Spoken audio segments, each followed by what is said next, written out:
Hoje, o programa Deus Tem o Melhor está repleto de momentos inspiradores para abençoar a sua vida. Vamos começar com um devocional que renova a nossa fé, acompanhar o Seminário da Família e o emocionante Casamento Coletivo.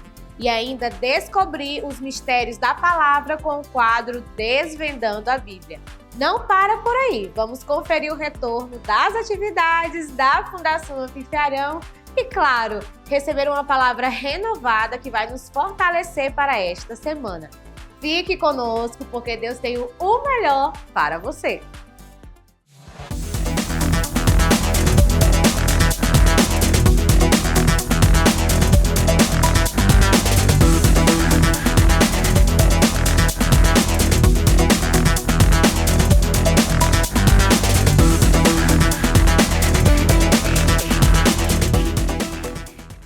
Bom dia, família renovada! Que alegria estarmos juntos mais uma vez! Vamos abrir o programa de hoje com uma mensagem especial no nosso quadro devocional. Este é o momento de acalmar o coração e ouvir aquilo que Deus tem para nos ensinar. Vamos lá!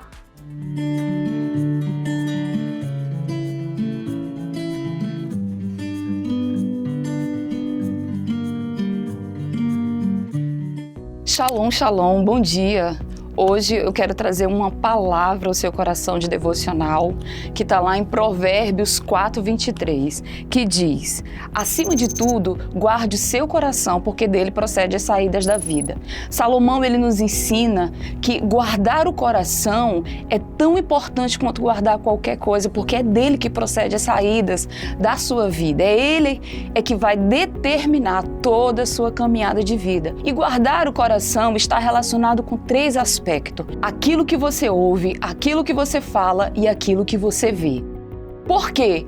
Porque as janelas da nossa alma, ela envolve essas três áreas da nossa vida. E guardar o coração não depende do outro, depende de você.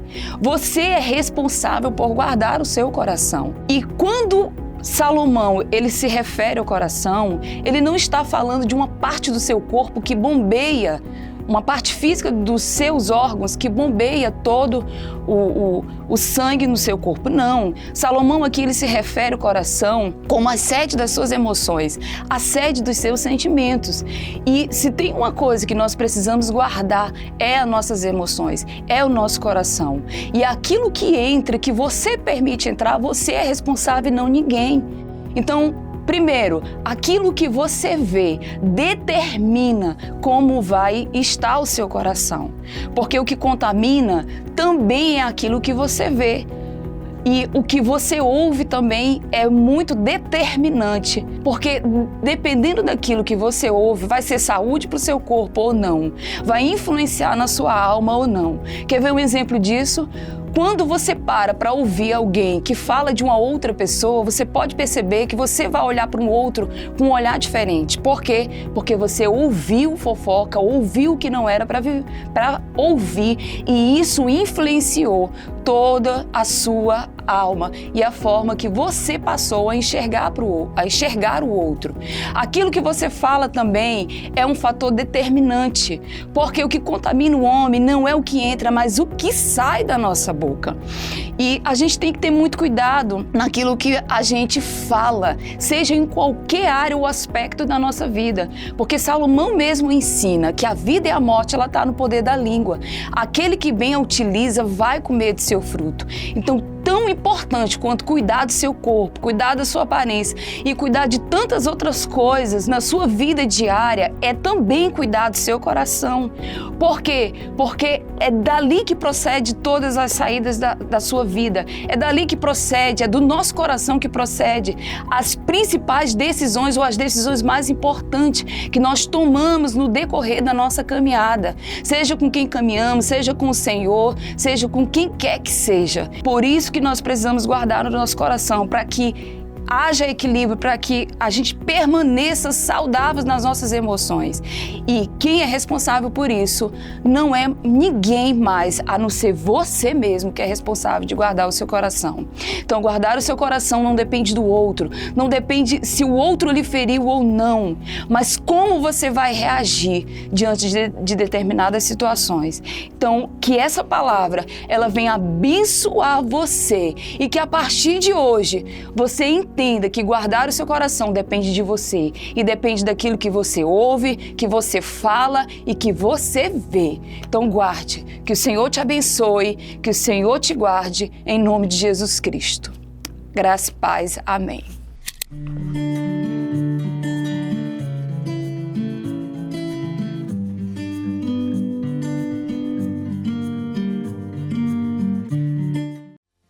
Que palavra preciosa! É incrível como a palavra de Deus sempre nos guia e renova, não importa o que estejamos enfrentando. Que possamos guardar essa mensagem no coração e colocá-la em prática ao longo da semana.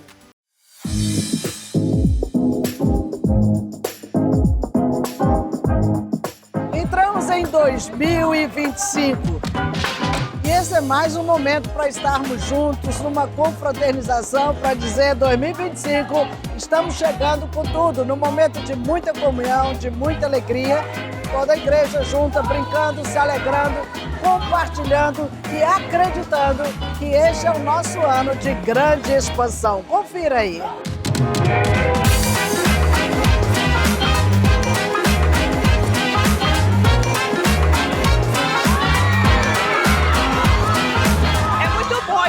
Aqui, todo mundo reunido, em comunhão com os irmãos e que nós vamos ser surpreendidos esse ano pelo Senhor.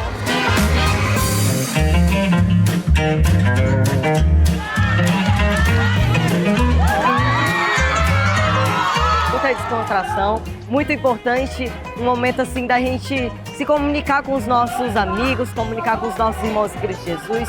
Um ano assim de muita alegria e eu estou muito feliz de estar aqui nesse momento, porque tudo que nós vamos fazer aqui é para a honra e a glória do Senhor Jesus.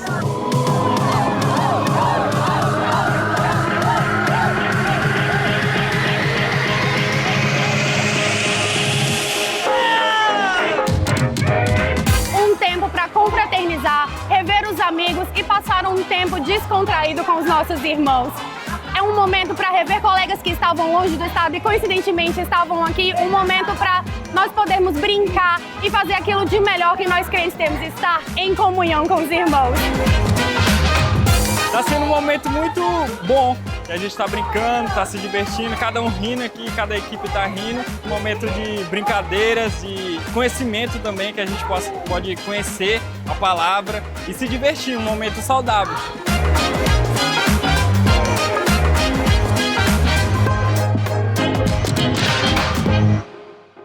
Chegou o grande momento das noivas e dos noivos.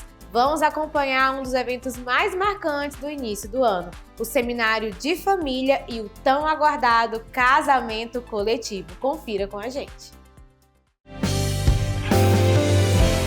Estamos aqui hoje num Seminário de Família. Você pode conferir a noite extraordinária que nós tivemos aqui na Igreja Renovada. Essa foi só a abertura com o casamento coletivo, tivemos o preparo desses noivos, concurso de noivo e hoje eles estão aqui oficializando o sim no altar do nosso Deus.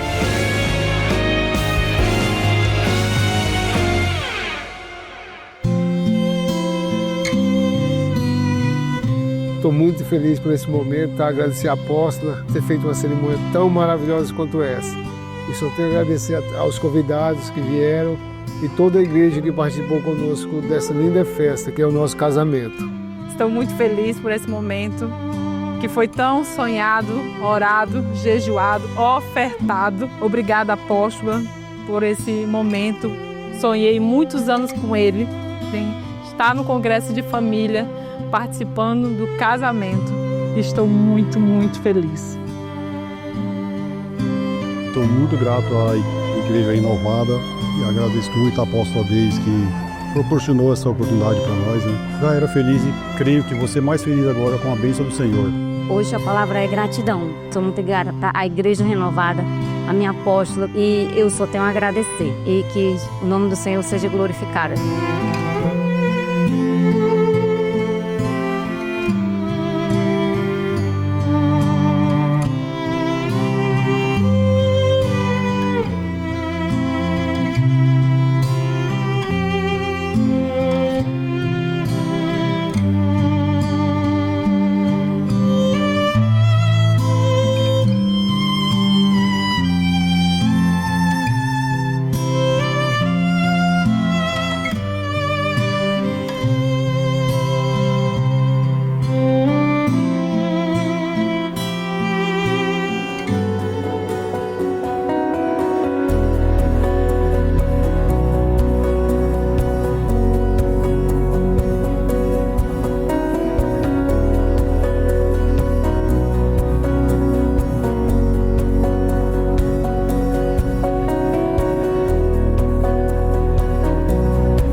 tema do nosso seminário é Sorria, estamos casados.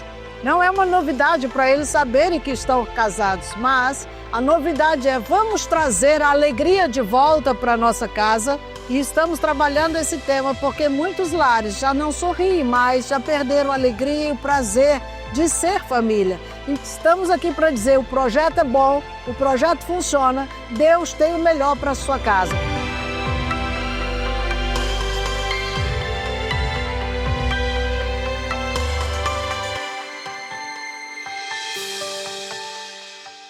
Quanta emoção, não é? Ver famílias sendo edificadas e casais renovando sua aliança com Deus é uma das maiores alegrias que podemos experimentar como igreja.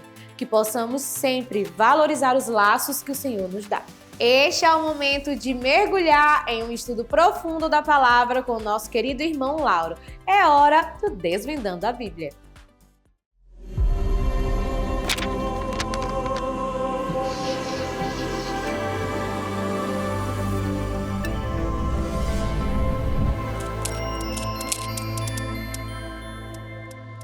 Olá, queridos, graça e paz. Nós estamos iniciando mais um episódio do nosso Desvendando a Bíblia.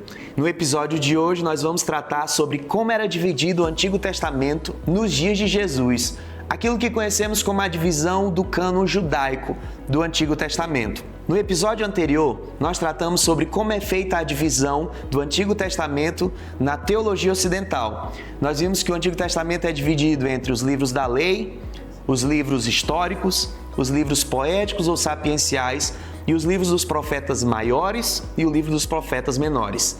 E hoje nós vamos tratar sobre essa divisão dos tempos de Jesus ou a divisão judaica. E eu quero começar lendo com você um texto que está lá no Evangelho de Lucas, capítulo 24, verso 44. E disse-lhes: foi isso que lhes falei enquanto ainda estava com vocês. Era necessário que se cumprisse tudo que ao meu respeito estava escrito na lei de Moisés, nos profetas e nos salmos. No texto que acabamos de ler, nós vemos que Jesus ele faz uma divisão do Antigo Testamento em 3 partes. Ele fala sobre a lei de Moisés, sobre os profetas e sobre os salmos, que também é conhecido como os escritos. Essa divisão que Jesus faz é a divisão do cânon bíblico do Antigo Testamento dos dias em que Jesus estava na Terra. E essa divisão ela é conhecida pelo acrônimo Tanakh, que é a Torá, a lei, Neviim, que são os profetas, e Ketuvim, que são chamados os escritos. E como era feita essa divisão nos dias de Jesus? A Torá, como aprendemos no episódio anterior, é a lei. São os 5 livros escritos por Moisés: Gênesis, Êxodo, Levítico, Números e Deuteronômios. Essa parte corresponde a Moisés ou a lei de Moisés. A segunda categoria que Jesus se refere é Neviim, que é os escritos dos profetas. E essa parte ela corresponde aos seguintes livros: Josué, Juízes, 1º e 2º Samuel, que nessa parte ou nessa época eram compostos por apenas um livro, 1º e 2º Reis, que também era composto por apenas um livro, Isaías, Jeremias, Ezequiel e o livro dos 12 profetas, que no episódio anterior nós nos referimos a eles como os livros dos profetas menores.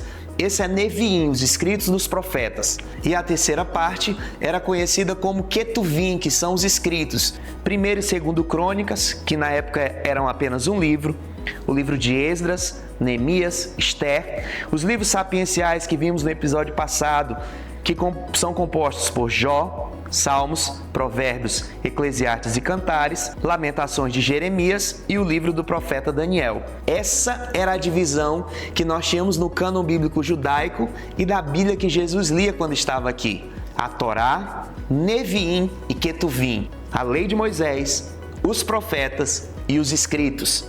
E algo interessante é que Jesus diz que tanto a lei quanto os profetas e os escritos testemunhavam a respeito dele.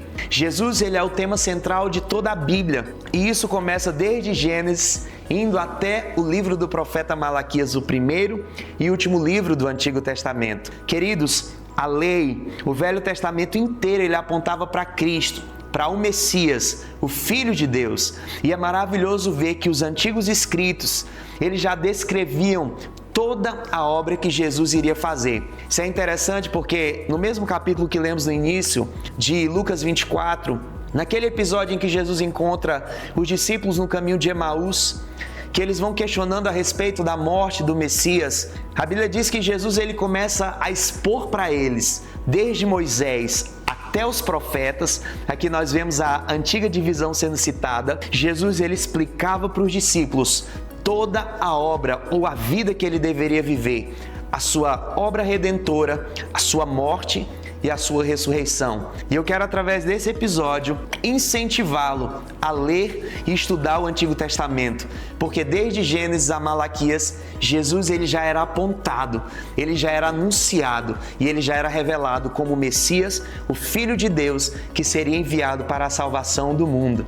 Esse foi o tema do nosso episódio de hoje, de Desvendando a Bíblia, e nos encontramos no próximo episódio. Graça e paz.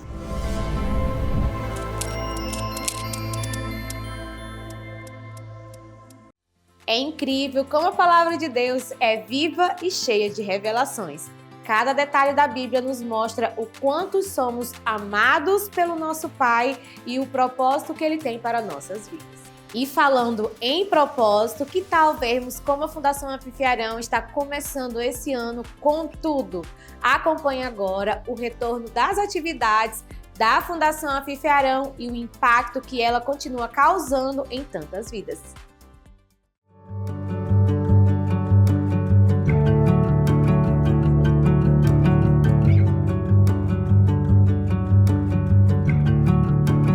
A Fundação Afif Arão convida você a participar das aulas gratuitas de música e poder contar sua história ao mundo através da música. Veja o que os nossos professores têm a dizer sobre o projeto. Meu nome é Sandro Campelo, sou professor de violão da Fundação Afif Arão. Para mim é uma honra e um sonho, como o próprio lema da Fundação diz, que é realizando sonhos e plantando sementes nessa geração. Então, em estar aqui plantando a sementinha do conhecimento, ensinando os acordes, ensinando a prática instrumental, para mim é uma realização de sonho e a gente fica extremamente feliz de estar podendo contribuir. Aquela pessoa que está querendo aprender um instrumento, querendo desenvolver, querendo tocar na igreja, né? É tocar lá na sua casa, aqui é o lugar certo, né? Nós temos aula de piano, de teclado, nós temos aula de violão, né? Nós temos aula de bateria, né? Com excelentes professores. Que trabalho maravilhoso! É emocionante ver como a Fundação Anfitrião segue levando amor e transformação a tantas comunidades. E você pode fazer parte disso, apoiando e orando por essa obra que tem mudado tantas vidas. Prepare o seu coração, porque chegou o momento mais esperado. A palavra renovada. Vamos ouvir uma mensagem que certamente vai nos fortalecer e nos direcionar para viver uma semana cheia da graça de Deus.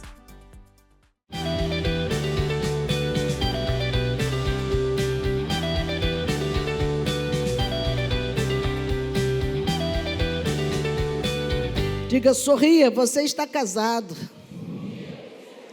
Bom ou ruim, renove a alegria no seu casamento. Porque é o que diz, nós é que fazemos o nosso casamento, nós escolhemos aquilo que nós queremos ter. Nós ouvimos muitas reclamações de pessoas que às vezes dizem, nossa casa está de perna para o ar, não tem mais jeito, alguém precisa fazer alguma coisa. Outros dizem, meu casamento acabou, eu não acredito mais que ele mude ou que ela mude. Mas deixa eu te mostrar na Bíblia que reclamações e queixas, muitas vezes que são feitas, nós ouvimos em toda parte, em qualquer situação, qualquer circunstância. Às vezes é insatisfação salarial, às vezes é insatisfação profissional, às vezes é insatisfação ministerial, às vezes é insatisfação consigo mesmo. Veja o nível que chega de estarmos insatisfeitos conosco mesmo. Isso é muito cruel. Mas é fácil você ter um olhar quando se relaciona a outra pessoa, porque nós somos muito críticos da ação dos outros, mas não somos quando isso vem para nós. E precisamos ser pessoas bastante corajosas até, irmãos, para que discuta a situação e tome atitudes certas para resolver a questão. A Bíblia nos ensina em Neemias, abra sua Bíblia, Neemias capítulo 1, livro de Neemias, tem muitas lições. Capítulo 1, verso 2 e 3, diz que veio Anani, um dos seus irmãos, com alguns de Judá. Então lhes perguntei pelos judeus que escaparam e que não foram levados para o exílio e acerca de Jerusalém. Disseram-lhe, os restantes que não foram levados para o exílio e se acham lá na província, estão em grande miséria e desprezo. Os muros de Jerusalém estão derribados e as suas portas queimadas. Neemias não foi o primeiro a retornar para Jerusalém. Zorobabel, sim, foi esse primeiro que conduziu um grupo para lá no ano de 538 a.C. Depois dele, teve Esdras. Esdras levou o segundo grupo 458 anos antes de Cristo. E, por fim, veio esse terceiro grupo, que foi Neemias, no ano de 445 antes de Cristo. E essa foi, de fato, a maior caravana que ele trouxe de volta para Jerusalém. O que ele encontrou em Jerusalém? Quando ele chegou, o templo estava pronto, porque Esdras já tinha levantado esse templo naquela cidade destruída. Mas ele encontrou um desorganizado grupo que estava ali, que estavam indefesos, sem saber o que fazer diante da realidade que eles estavam vivendo. Ele encontrou uma cidade sem muros para protegê-los. E mais do que isso, irmãos, quando Neemias, ele contempla aquilo, ele passou a se lembrar quem era Israel antes. Israel era um povo que tinha seu próprio idioma, um povo que tinha o seu rei, um povo que tinha um exército, um povo que tinha uma identidade. Veja, era uma nação que estava formada e de repente perdeu tudo. Ficou como pouquinhos restantes que lá estavam, um povo insignificante que não tinha memórias fixas mais de quem eles foram no passado e nem aspiravam voltar a ser aquele povo forte que o Senhor os tornou quando saíram e foram formados. E agora, eles não tinham nada disso. Qual era a maior necessidade de Jerusalém naquele momento? Diga, uma liderança. A maior necessidade de organização de um povo chama-se liderança. Se nós não temos liderança, nós não temos um povo organizado. Ficou ali aquele grupo de pessoas, os mais pobres, os mais simples, os menos qualificados, e nenhum capaz de liderar aqueles que lá ficaram desprezados, porque exatamente não tinha qualificação, porque os bons eles levaram todos cativos. E aqui, irmãos, veja que eles não tinham uma direção, eles não tinham alguém de pulso forte para levá-los a reconstruir Jerusalém.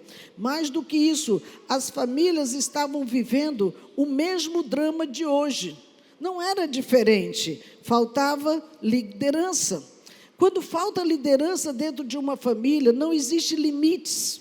Não existe regras, não existe coisa alguma que possa levar aquelas pessoas a ter uma convivência saudável, a ter uma convivência nos seus relacionamentos dentro de casa, onde as atitudes são controláveis, porque os pais se tornaram pares dos seus filhos. Os filhos é quem estão gritando com os pais e dizendo para eles o que eles querem fazer. Às vezes é beber, mas ele não quer comer, ele não quer dormir, ele não quer, menino não quer, quem manda é os pais. E invertemos tudo isso, porque falta liderança dentro daquela casa.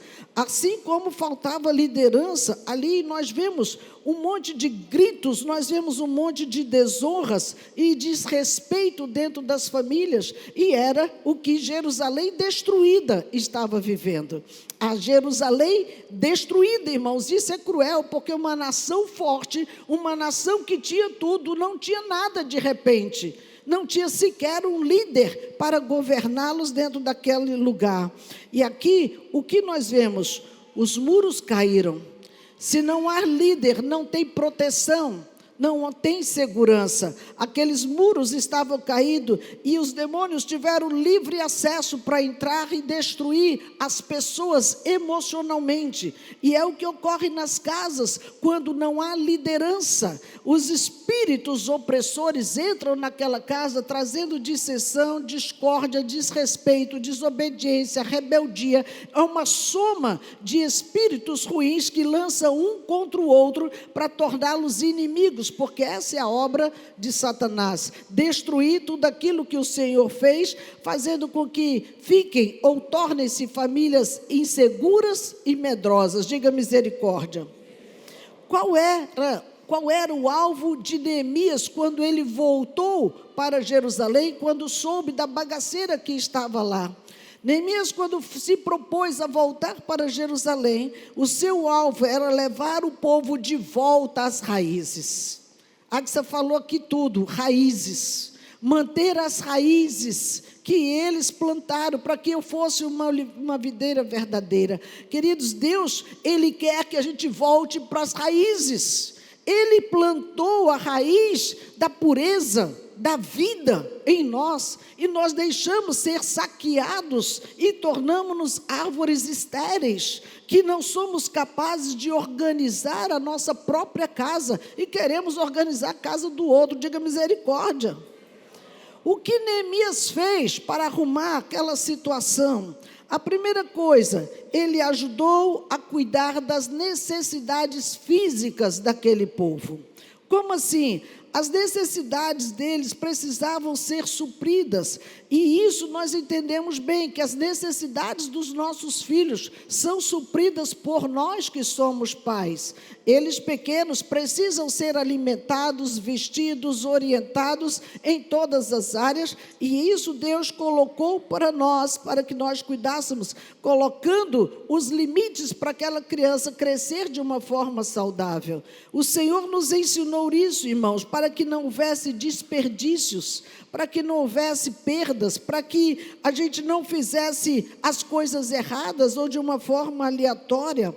Nós vemos que hoje os pais negociam com os filhos. Se você fizer isso, eu te dou aquilo. Isso é horrível. Ou, olha, se você ficar bonzinho, eu vou te dar uma mesada. Se você ficar bonzinho, tu vai viajar. Para com isso. Se não ficar bonzinho, corrija. Discipline. Não funciona assim. A regra da varinha está aqui na Bíblia, irmãos. Não foi inventada por ninguém. A varinha serve para colocar o filho no prumo, quando pequeno, e você não vai precisar dele. Então, essa história de brigar com os filhos e depois querer limpar a barra dando presentes, isso não é uma correção adequada. Para dizer, não, mamãe te ama, eu vou dar um presentinho aqui, eu te bati, mas olha, eu estou te dando aqui tal coisa.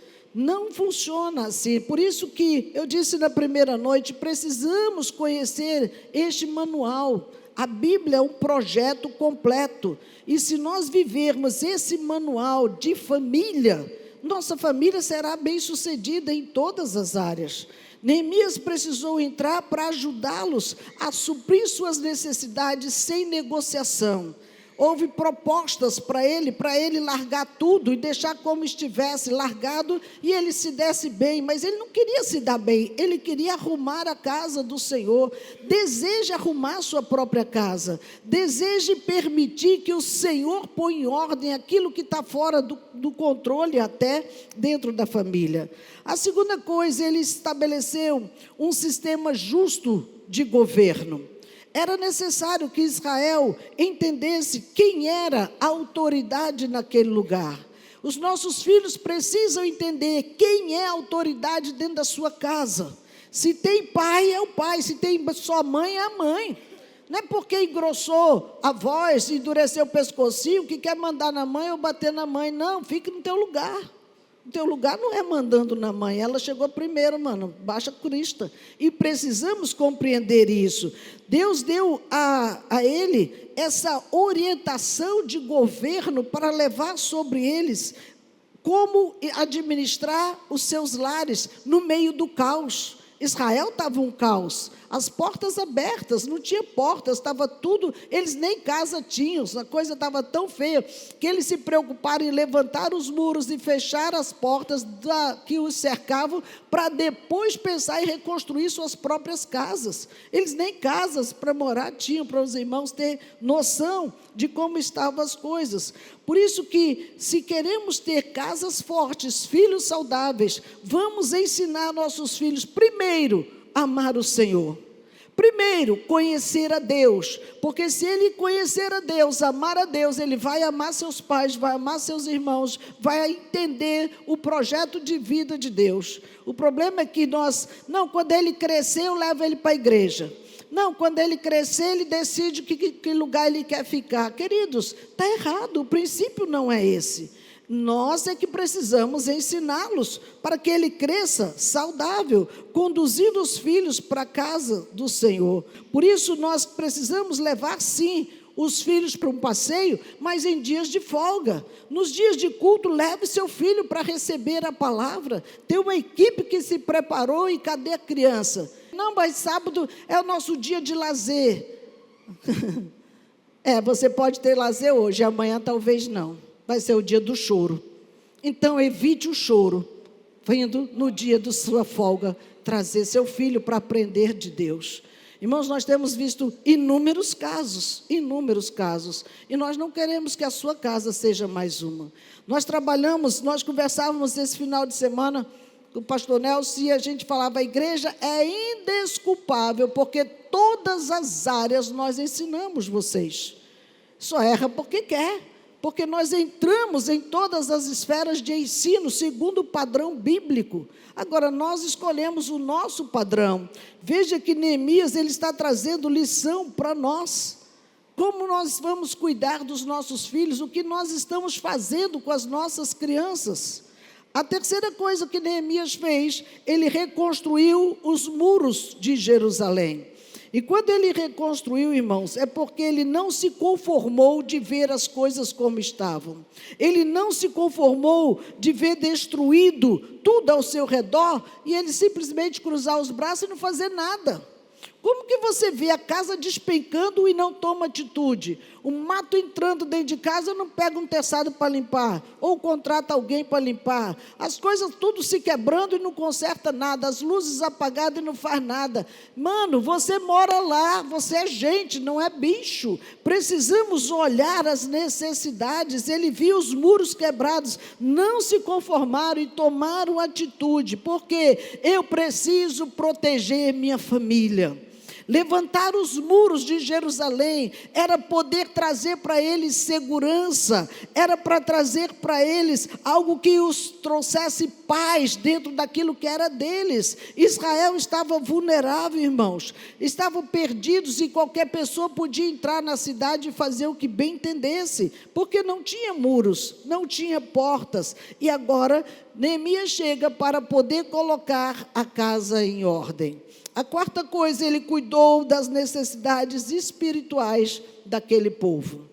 Mais do que a questão física, mais do que a destruição que havia naquele lugar, eles precisavam reconstruir as vidas que estavam despedaçadas. Diga misericórdia. Se nós não estamos nos pequenos começos dos nossos filhos, irmãos, ensinando o caminho em que eles devem andar e não onde eles querem andar, nós estamos colhendo já frutos, não vou dizer podres, mas frutos indesejáveis. Já estamos comendo frutos que não trazem saúde para eles, porque começa a crescer as mágoas, as feridas, a rejeição, os abandonos, a escassez, começa a vir problemas emocionais, que é muito mais grave do que os físicos. Os físicos você resolve, toma um remedinho, mas os emocionais, o médico não resolve. Só o doutor Jesus tem a fórmula para curar os problemas da nossa alma. Nós não podemos deixar que as coisas continuem assim, crescendo e se avolumando, porque estamos, irmãos, é algo tão sério, porque essas pessoas estão adultos infantilizados.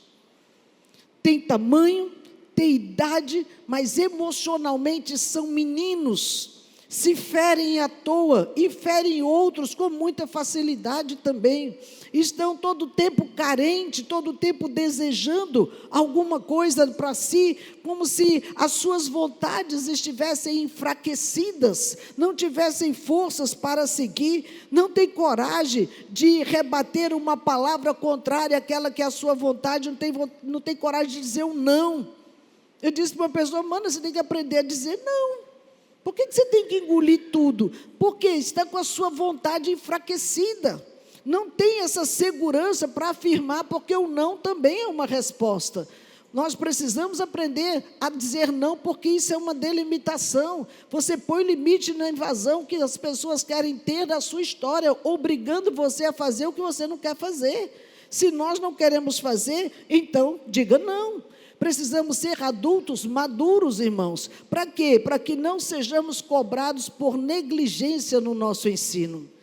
Neemias, ele foi esse modelo de liderança.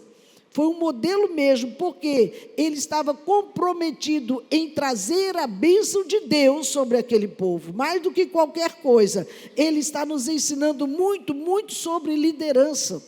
Quando você mergulha nesse livro, irmãos, você vê que ele estava ensinando hoje como cuidar da nossa casa. Ah, mas eu não estou vendo nada a ver com a minha família. Então vamos entrar mais um pouquinho. Talvez a nossa família esteja como Jerusalém e você nem tenha percebido.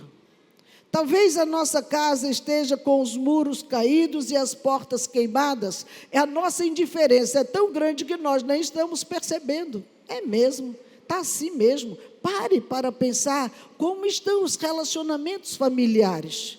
Como estão os relacionamentos com os pais, com os filhos, com os irmãos. Não é só esposa é o fundamental, o marido é fundamental, mas nós temos que nos relacionar com os filhos, com os pais e com os irmãos, fazem parte da nossa família. Não podemos estar isolados, irmãos, e às vezes esses muros já foram quebrados, não tem relacionamento, tem raiva um do outro, raiva da sogra. Por que tanta raiva das sogras? Tem essas piadinhas aí sobre sogras, mas tem muitas sogras que se tornaram verdadeiras mães para suas noras, ajudadoras, aconselhadoras, como a Bíblia diz. O modelo é que as mulheres mais velhas sejam orientadoras, conselheiras das mais novas, e não inimigas, como se fossem querendo se matar.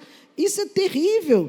Então veja que naquela época os muros, eles traziam segurança para aquelas casas. Segurança de quê? Ataques repentinos, que vinham pessoas de outros povos, outras tribos da região e invadiam aquele lugar. E hoje, quando nós falamos de levantar os muros da nossa casa, é um simbolismo para trazer paz e segurança para os nossos filhos, para quem está dentro da nossa casa. Onde está a proteção da sua casa? Alguns acham que essa proteção são as câmaras de monitoramento. Alguns outros acham que são as cercas elétricas, são os alarmes, os cachorros. Queridos, não. Nós precisamos levantar muros de oração na nossa casa. A oração é a peça fundamental que nós não podemos desprezar, porque ela é a maior força de Deus de mudança e proteção. Não tem algo mais forte para solucionar os problemas do hoje do que oração. E notem que é a área mais negligenciada para parar e estar sozinho com Deus. Ora no grupão, ora na cela, ora o outro está orando, ele está aqui olhando que as luzes estão acesas, está piscando, tem luz nova. Não, querido, foca, você está falando com o rei. Você tem alguém importante diante de você, você está diante de uma autoridade. Deus não é qualquer pessoa. Quando nós entendemos o poder da oração, irmãos, ela nos conduz a cumprir a vontade de Deus nessa terra, estar com Ele, orar, falar com Deus. Por isso que nós precisamos de ter líderes dentro de nossa casa, ter pessoas maduras até na fé para estar nos auxiliando nessa condução, para estar orando por nós. O que nós precisamos? Ser líder da nossa casa. Mais do que qualquer coisa, liderar a nossa família. E liderar a nossa família, irmãos, é ser esse líder que não precisa de aplausos, mas os filhos reconheçam, tem uma unção no meu pai, tem uma unção na minha mãe. Os filhos não podem ter medo de nós. Eles precisam temer a autoridade, sim, mas não ter medo. Poder chegar, tocar, abraçar, sentar no colo, é meu pai, é minha mãe. Viver essa vida comum do lar. Mas para isso, esse líder precisa estar ocupando a sua posição. Não é ser o chefe da casa, não. Ele é aquele que trabalha no planejamento da família. Ele trabalha para que a família comece a ver o mundo diferente, implantando coragem, força, vigor, para que não desista dos seus sonhos pessoais, para que eles avancem dentro desse processo de conquista daquilo que eles ainda não chegaram, mas vão chegar, sendo estimulado todos os dias a correr atrás dos seus próprios sonhos, perseverando. Por isso que liderar pessoas não é uma coisa muito simples. Às vezes acham que é só você juntar um grupinho e está tudo certo. Não, queridos. Liderar vidas precisa muito das orientações de Deus, para que Ele coloque as nossas vidas no lugar certo, na posição certa, para que possa fluir na unção e na graça de Deus. Não é algo imposto, é algo voluntário. Tudo quanto fizerdes, fazei de todo o coração, como ao Senhor e não aos homens. Esse orientador vai ensinar os filhos, olha, aqui eu acho que você vai se dar bem. Não, pai, eu não gosto disso aqui, eu gosto disso aqui. Invista nesse outro sonho, estimule no outro projeto, dê condições para que desenvolva o chamado desse filho, dessa filha, em uma dessas áreas. Queridos, Neemias, ele enfrentou muitos obstáculos. Não pense que liderar a sua casa, você não vai encontrar barreiras. Vai. Neemias, quando chegou e começou a colocar as coisas no lugar e tirar aquilo que estava errado para colocar o que é certo, ele enfrentou gozação, difamação, ameaça dos inimigos, ele experimentou medo, ele experimentou conflitos, ele experimentou a falta de coragem dos outros obreiros para continuarem a obra com ele. Ele viveu o que eu e você vive aqui. Esse desânimo das pessoas continuarem a caminhar, de não querer fazer o que é para fazer. Veja que, embora ele tivesse enfrentado muitos problemas difíceis, muitas barreiras que ele tinha que resolver, isso não impediu Neemias de prosseguir a obra de Deus. Por mais difícil que esteja a situação, não desista. Ah, mas é porque meu filho anda assim. Não desista. Passe mais tempo com ele, converse mais com ele, saia mais com ele, deixe ele te conhecer um pouco mais.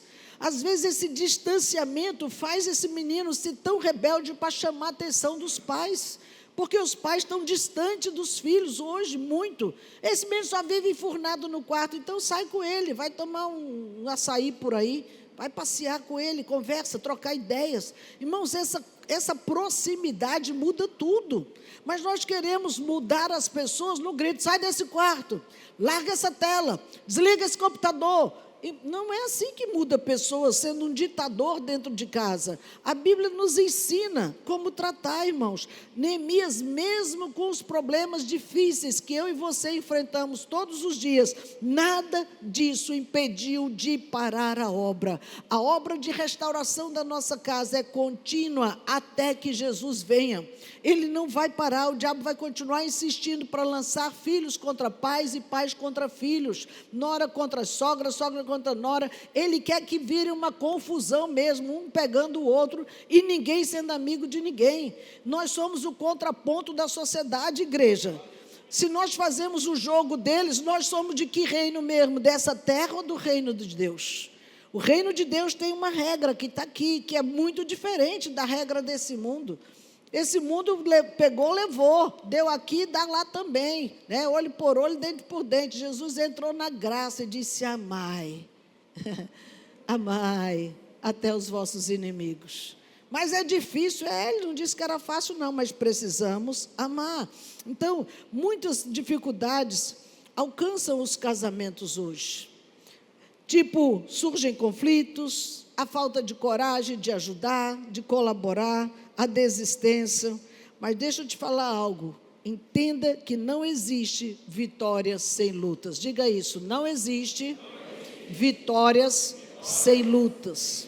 Então lute, lute. Lute pela sua família, lute pelos seus sonhos, lute pelos seus filhos, lute pelas suas conquistas. Irmãos, temos que lutar, porque vai vir levante todos os dias contra nós, não é uma coisa simples. Então, quando surgirem os problemas, o que eu preciso fazer? Enfrentá-los, não fugir. Não nos esconder, não fingir que não estamos vendo, não. Enfrentá-los e com coragem, mete a cara, tapa sim, expõe, vai para cima, porque maior é aquele que está com você e Deus vai te honrar. Neemias, ele levantou aquele povo todo, Sanbalat, Tobias, Gesem, veio para cima, inflamando, mentindo, dizendo que ele queria era levantar Jerusalém, que ele ia ser o governador, que ele ia se rebelar contra o rei da Pérsia, que estava no domínio. E ele disse, isso aí tudo é mentira, cara. Não vou entrar no teu jogo, não, isso é mentira. Não, você quer ser isso, eu não vou entrar no seu jogo, eu não vou encontrar com você. Mandou vários recados para tirá-lo do propósito. Ele disse, eu estou fazendo uma grande obra e eu não posso parar. Se nós entendermos que nós estamos aqui para realizar uma grande obra, você nunca vai parar. Se você entender que Deus te chamou para fazer a obra dele, não a sua, você nunca vai parar. Agora, quando queremos fazer a nossa, entra o cansaço, entra o desânimo, entra a fragilidade, porque tem as oposições, sim, no meio do caminho, tem aqueles que se levantam contra nós. Mas que obra é essa que a senhora está falando? O seu casamento, a sua família. Você tem que continuar a obra de ter uma família feliz, apesar de qualquer circunstância. Querido, essa obra começou. A nossa aliança só vai ser concluída quando o Senhor voltar, entenda isso. Vai ter guerra todo o tempo, porque um está lixando o outro. Quando tiver velhinho, vocês vão ficar se amando mais do que tudo. Não tem força mais nem para brigar, né? Aí tem que se amar, não tem jeito. Porque já não, vou largar mais não, já estou há 50 anos com esse moço, né? Já não tem mais nem dentinho os bichinhos, não dá nem para morder o outro. Gostei da risada. Veja, irmãos, que Neemias, ele recebeu habilidades aqui para reconstruir os muros. Era um trabalho que era para a vida toda, não. Ele tinha data para começar e data para concluir, que é diferente desse processo de reconstrução espiritual. Neemias, ele focou tanto que ele fez algo inédito, que parecia impossível, construir todos os muros daquela cidade em 52 dias.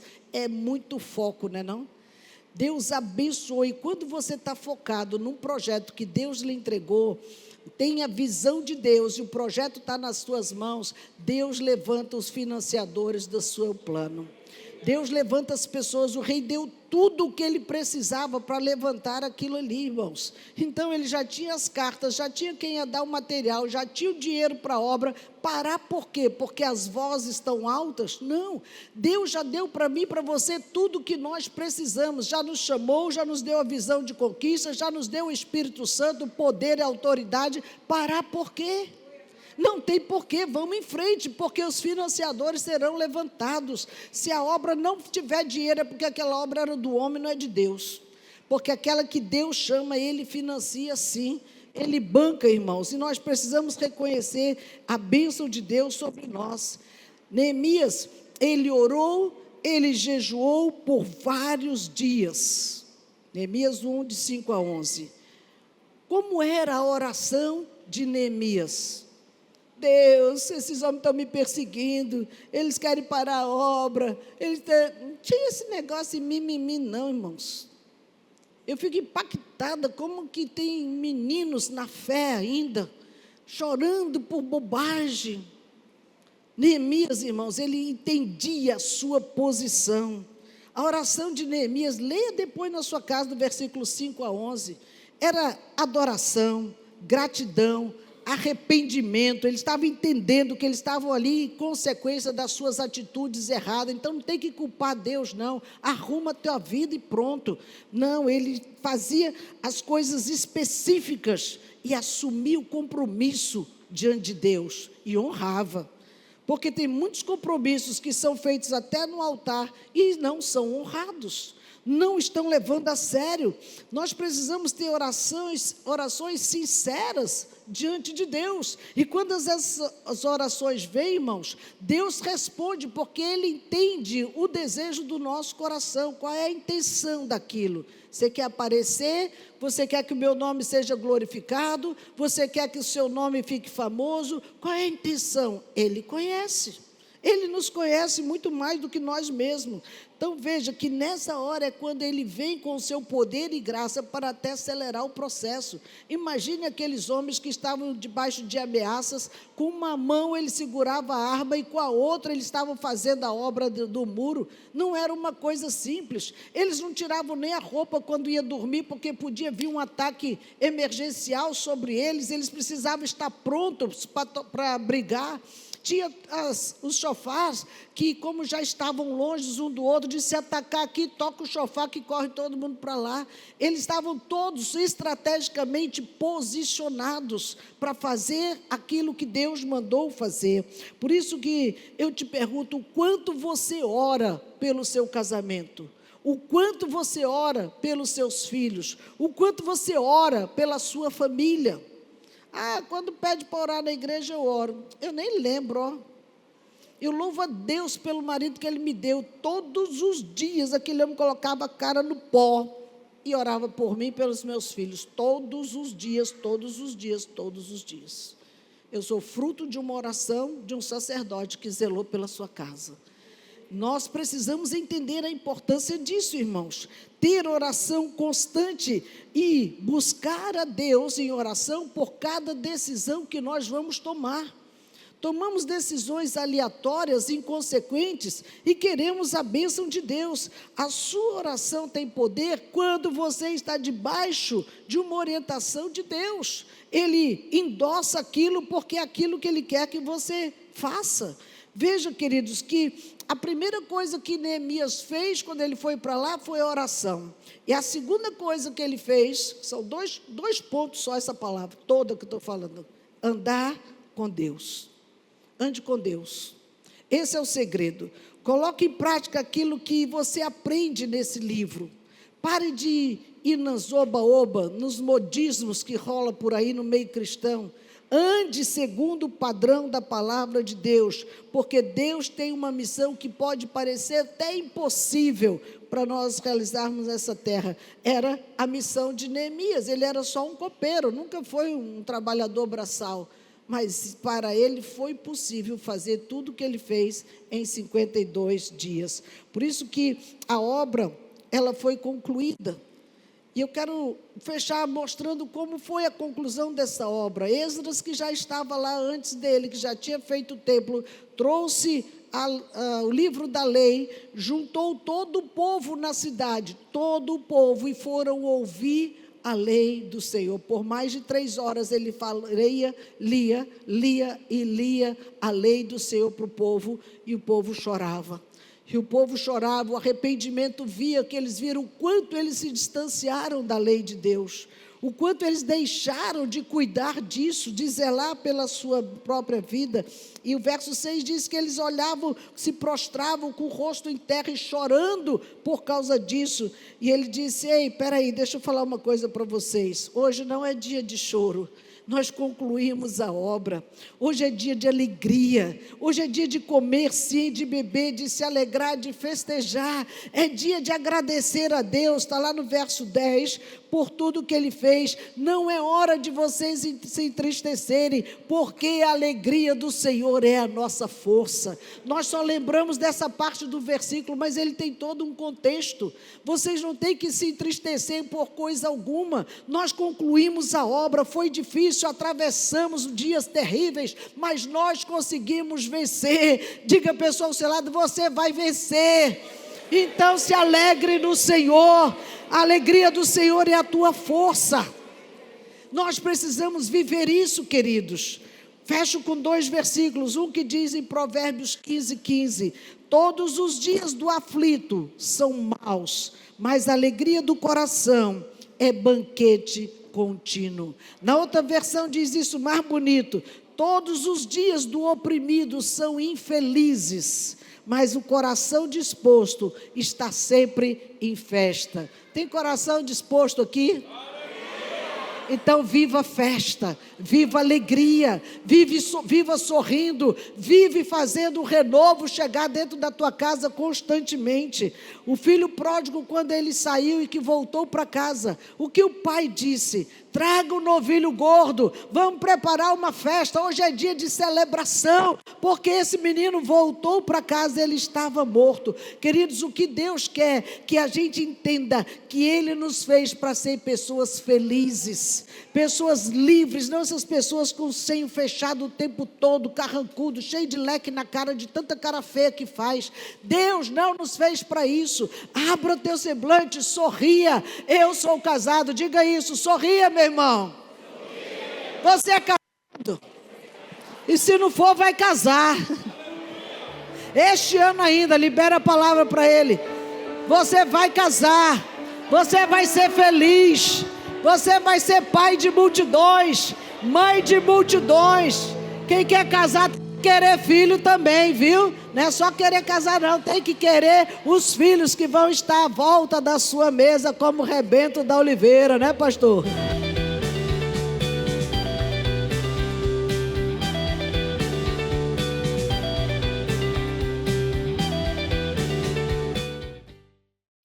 E para mantermos esse ritmo de fé e comunhão, vamos conferir agora a nossa agenda da semana.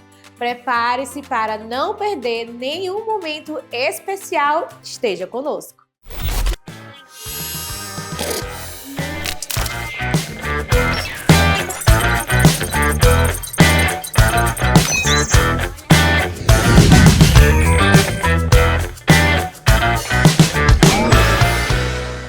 A nossa semana está cheia de oportunidades para estarmos juntos e sermos edificados. De terça a sábado, começamos com o culto da madrugada às 5 horas da manhã, momento especial para buscar a Deus logo no início do dia. E na terça-feira, às 19 horas, continuamos com a nossa série Um Novo Amanhecer. E na quinta-feira temos a Célula nos Lares, onde nos reunimos em pequenos grupos para compartilhar a palavra e crescermos juntos. Já no sábado, às 15 horas, teremos a Rede de Crianças na Nova Estação e nas bases. E às 19 horas é a vez da Rede Juvenil no Templo 7, um encontro cheio de alegria e adoração. E no domingo, a nossa programação está completa. Começando com o melhor culto às 8 horas, a Escola Bíblica Dominical às 8h30 e o culto de celebração às 10 horas, juntamente com a rede de adolescentes, acontecendo no Templo Anexo no mesmo horário. E encerramos o domingo com os cultos de celebração às 18 horas, tanto na sede quanto nas bases que elas estão espalhadas pela nossa cidade. Não deixe de participar e viver esses momentos especiais.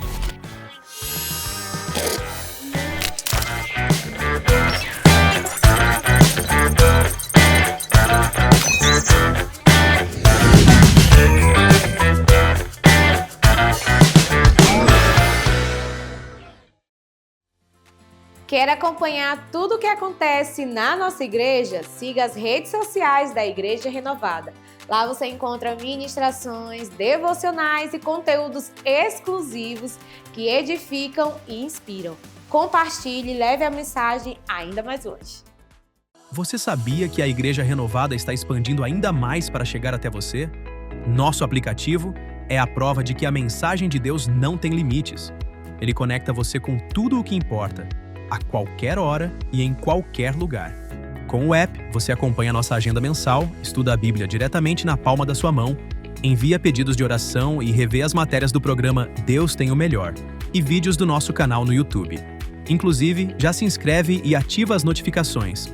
E não para por aí. No Instagram, alcançamos milhões de pessoas com vídeos inspiradores e mensagens que tocam o coração. É a palavra de Deus chegando a lugares que nunca imaginamos. Também estamos no TikTok, Quai e Telegram, levando alegria, fé e esperança de forma leve e acessível. Em cada post, vídeo ou mensagem, estamos cumprindo o chamado de levar a luz de Cristo cada vez mais longe. E se você quer saber mais sobre a nossa igreja, o site é o lugar perfeito. Lá você encontra a localização das bases setoriais, descobre onde tem uma célula pertinho da sua casa e pode ver uma galeria incrível de fotos que registram os momentos mais marcantes da nossa jornada. Este é o ano da expansão e você faz parte disso. Baixe agora o aplicativo da Igreja Renovada, siga nossas redes sociais e acesse o site. Juntos, vamos levar o amor de Deus ainda mais longe. Igreja Renovada, conectando vidas ao coração de Deus. Chegamos ao fim de mais um programa e foi uma alegria ter você aqui conosco. Que este ano de 2025 seja um tempo de crescimento, bênçãos e expansão na sua vida e na sua caminhada com Deus. Lembre-se, temos reprise na quarta-feira às 9 horas da manhã. Nos vemos no próximo domingo e que Deus abençoe grandemente a sua semana e até lá!